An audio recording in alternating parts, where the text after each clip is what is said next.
Scarlet Innocence, mengisahkan profesor sastra yang mendapat hukuman skorsing dari pihak universitas karena dituduh melakukan tindakan asusila pada seorang mahasiswi. Hukuman ini mengharuskannya mengajar di sebuah kampus yang terletak di wilayah pedesaan. Dia terpaksa berpisah dengan istrinya yang tenggelam dalam depresi dan putri kecilnya untuk sementara waktu. Di desa tersebut, sang profesor bertemu dengan gadis desa, menjalin hubungan terlarang dengan sang profesor, meski ia tahu bahwa profesor tersebut telah beristri. Setelah kasusnya di universitas selesai dan namanya dipulihkan, sang profesor kembali ke kota Seoul. Namun, gadis desa tengah mengandung anaknya. Untuk cerita lengkapnya, langsung yuk menuju alur ceritanya. Diawali dengan perjalanan Hakyu yang menaiki bis menuju pedesaan. Saat tiba di desa, dia melihat gadis yang bernama Deoke, yang menatapnya dengan mata penuh penasaran. Namun, Deoke pergi tanpa sepatah kata pun. Sebagai profesor sastra dalam proses coursing hukuman dari sebuah universitas di kota Seoul, Hakyu mengajar para manula literatur kelas menulis. Sementara itu, Deoke mampir ke toko kelontong untuk membeli bahan makanan. Dia dihampiri oleh ibunya. Deoke lalu mengajak ibunya untuk pulang bersama. Pemilik warung kelontong memuji ibu Deoke karena mendidiknya dengan baik, terlihat cantik dan berbakti. Di kediamannya, Deoke menginformasikan kepada ibunya bahwa desanya akan dikembangkan. Mereka akan mendapatkan kompensasi yang amat banyak. Deoke lalu mengajak ibunya untuk pindah ke kota Seoul. Namun, ibunya sangat enggan. Menurut ibunya, lebih baik uangnya dipakai Deoke untuk menikah setelah bertemu dengan pria yang baik. Di tempat kerjanya, Deoke membantu Hakyu yang hendak membeli minuman dari vending mesin. Mereka pun berkenalan dan mengobrol santai. Di hari berbeda, Deoki mengikuti literatur kelas menulis bersama para manula. Selesai mengikuti kelas, mereka semua minum-minum bersama. Deoki lalu pergi pamit duluan, diikuti oleh Hakyu yang pergi ke sebuah restoran. Deoki mengintip dari jendela restoran, merasa semakin tertarik kepada Hakyu. Di kediamannya, Hakyu yang merasa jenuh tinggal di desa, dia lalu dihubungi oleh temannya agar bersabar. Sampai temannya membereskan permasalahan kasus Hakyu di kota Seoul. Temannya menyarankan agar Hakyu mencari kegiatan untuk bertahan di desa terlebih dahulu. Selesai bekerja mengunci pintu loket tiket, Deoke melihat Hakyu yang menurutnya terlihat kesepian. Mereka lalu minum berdua. Saat masih berbincang bersama Deoke, anaknya Hakyu yaitu Cheongi menghubunginya, menanyakan kepulangan ayahnya.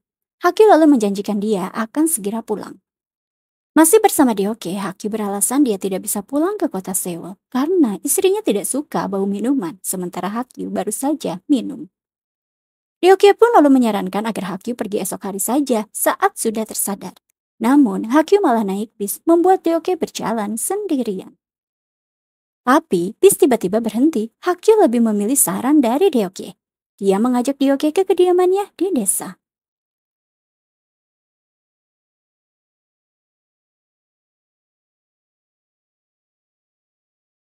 Cheongyi meminta ibunya mengikatkan rambutnya, namun ibunya malah membahas kepulangan ayahnya yang tak kunjung datang.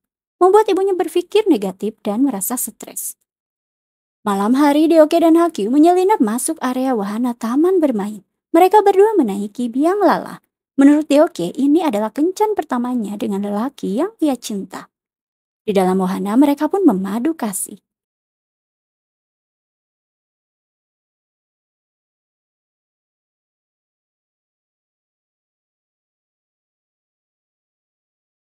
Hal itu diketahui oleh petugas penjaga wahana taman bermain yang sedang berpatroli. Di toko kelontong, bapak-bapak yang sedang nongkrong bergosip mengenai kesaksian petugas penjaga wahana taman bermain yang melihat Deoki bersetubuh dengan Profesor Hakyu.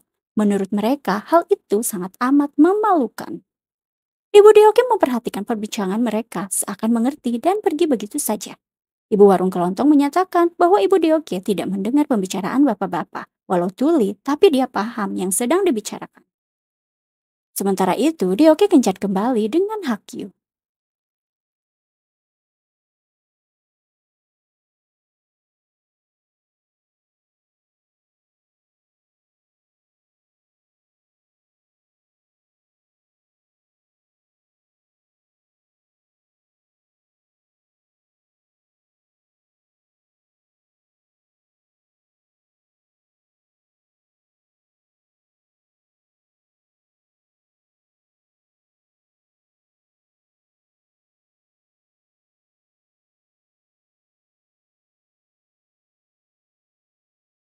Ibu Deoke merasa amat khawatir karena Deoke belum pulang ke rumah. Masih berdua bersama Deoke, Hakyu dihubungi oleh temannya yang akan menemuinya karena ada kabar baik. Hakyu lalu pamit untuk pergi menemui temannya di luar. Saat bertemu temannya, temannya menginformasikan bahwa Hakyu sudah dipastikan tidak terbukti melakukan kekerasan seksual. Jadi, dia sudah diperbolehkan mengajar kembali mulai semester depan. Karena masa disipliner sudah selesai. Dengan setia, Deoki menunggu Hakyu di kediaman Hakyu. Dia mendapatkan pesan dari Hakyu lewat ponselnya meminta Deoki untuk segera pulang. Karena Hakyu akan datang terlambat. Deoki pun lalu menutup makanan yang telah ia masak dengan tudung saji. Saat esok hari, Deoki melihat makanan dan tudung saji dibuang keluar. Deoki lalu masuk ke kediaman Hakyu, melihat Hakyu tengah memasukkan barang-barangnya ke dalam koper. Hakyu menginformasikan bahwa ia akan pergi ke kota Seoul karena akan bekerja kembali di sana. Deoki menyatakan bahwa ia sedang hamil. Hakyu segera memeluknya, menenangkannya. Hakyu pun lalu membawa Deoki ke klinik kebidanan untuk melakukan aborsi. Berjanji akan kembali, Hakyu pun pamit pergi. Di kediamannya, Hakyu memberikan perhatian kepada istrinya yang berjanji akan menjadi istri terbaik untuk Hakyu. Deoki yang masih tampak lesu, dia pulang ke rumah disambut ibunya penuh kemurkaan. Deoki lalu melihat Hakyu dikerubuni oleh para mahasiswi. Hakyu lalu menyatakan bahwa Deoki harus segera pulang karena ia sedang bekerja. Di kediamannya, Deoki memasak dan melihat ibunya sedang sakit. Dia pun termenung. Dari jendela, dia melihat Hakyu ada di depan rumahnya. Bergegas dia menemui kekasih pujaan hatinya. Namun, Hakyu malah memberinya segepok uang meminta Deoki agar jangan menunggunya. Deoki tidak terima hal itu karena dia telah melakukan apapun yang dikatakan oleh Hakyu. Karena dia amat sangat mencintai Hakyu. Namun, Hakyu tetap pada prinsipnya ingin mengakhiri hubungan dengan Deoki.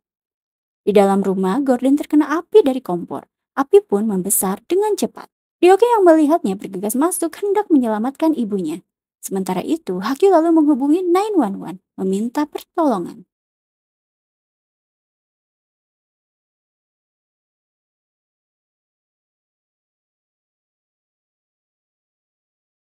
Di kediamannya, Cheongi kebingungan karena ibunya tidak keluar kamar mengunci diri. Saat Hakyu berhasil membuka pintu, dia langsung memeluk anaknya karena istrinya sudah tak bernyawa. 여러 명의 인생을 송두리째 뺏어갔다.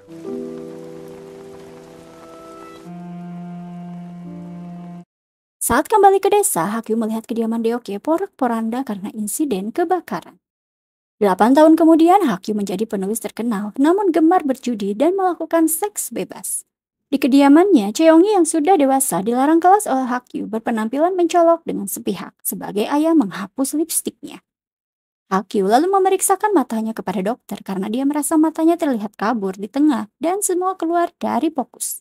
Dokter lalu mendiagnosa Hakyu mengalami degenerasi makula retina, di mana ada masalah pada makular di dalam retinanya yang menyebabkan kehilangan pandangan. Skenario terburuknya, Hakyu bisa kehilangan penglihatannya bila terus mengkonsumsi minuman beralkohol serta merokok dan tidak menjaga konsumsi makanan yang bergizi. Dokter pun lebih lanjut menjelaskan karena kasus seperti ini belum ada obatnya, dia hanya bisa membantu memperlambat prosesnya. Namun karena kondisi stres pekerjaan, Hakyu tetap tidak meninggalkan kebiasaan buruknya, tidak menuruti apa yang dianjurkan oleh dokter. Saat sendirian di rumah, Hakyu kedatangan tamu yang tidak terlihat jelas dalam pandangannya. Dilansir, dia adalah tetangga barunya, bernama Sejung, mencari Cheongi anaknya yang membawakan penek. Hakyu yang mengajaknya masuk tanpa ragu, Sejung seolah akrab dengan Hakyu menyatakan bahwa ia adalah penggemar novel karya Hakyu. Di taman saat bersama Cheongi, Sejung meminta izin kepada Cheongi agar dia diizinkan untuk membantu ayahnya menulis. Cheongi yang tak peduli merespon cuek bebek. Di kediaman Hakyu, Sejung membantunya mengetik, namun Sejung tidak memahami apa yang ditulis oleh Hakyu. Hakyu pun jujur sebenarnya kacamata sudah sangat tidak membantunya, karena yang sebelumnya segalanya keluar dari fokus. Akhir-akhir ini semua penglihatannya menjadi kabur dalam titik tertentu. Dia pun menyatakan belum sempat pergi ke rumah sakit lagi. Sejung lalu mengajaknya untuk pergi ke dokter mata bersamanya. Dia tahu dokter yang bagus karena Sejung berharap Hakyu bisa melihat lagi dan dapat menulis kembali. Pemeriksaan dokter rekomendasi Sejung pun dilakukan dan akan dilakukan pengobatan selama 1 bulan. Lalu akan ditindak operasi.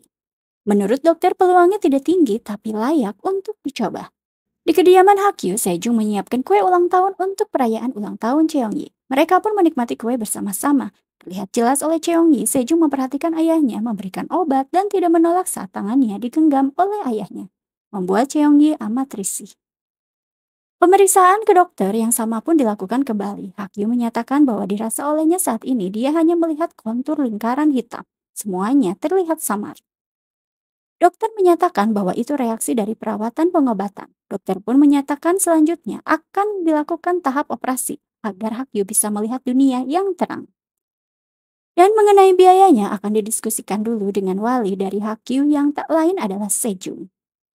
Di dalam mobil, Sejong menginformasikan biaya yang amat mahal untuk tindakan operasi. Hakyu lalu mengajaknya ke tempat judi karena ia ingin melepas stres.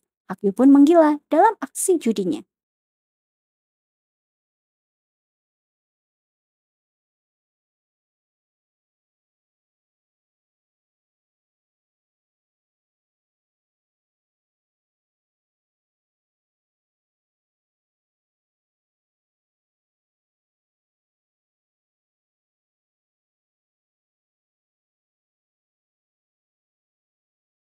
Hakyu yang kalap tidak sadar tidak memiliki uang lagi, dia sampai berhutang ke bankir untuk memenuhi ambisi berjudinya.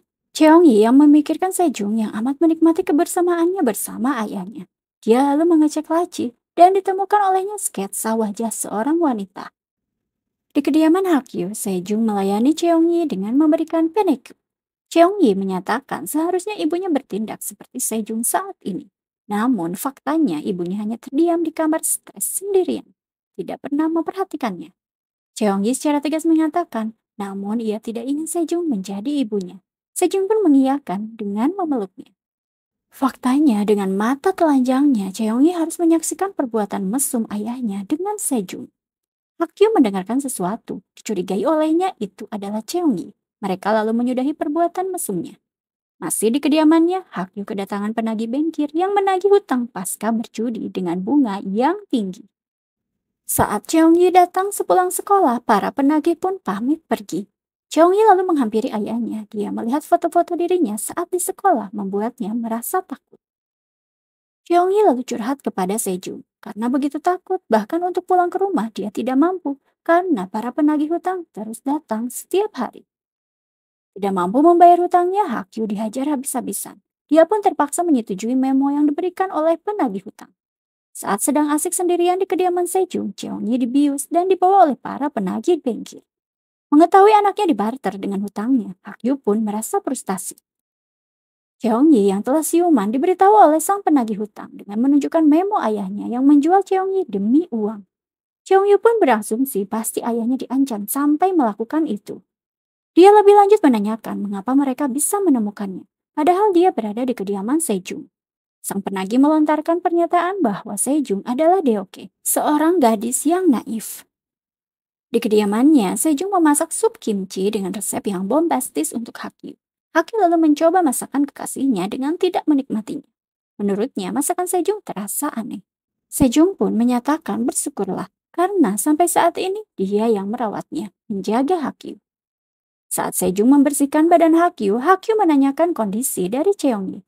Sejong tidak menanggapi dan dia jujur memiliki bayi dan ibu yang tidak bisa bicara, yang menyayanginya dengan tulus. Dia hanya gadis lugu yang bekerja di Taman Ria, dimanfaatkan, dihancurkan, namun tetap melakukan apapun untuk bertahan hidup. Sejong pun bersumpah akan membuat Hakyu merasakan hal yang sama.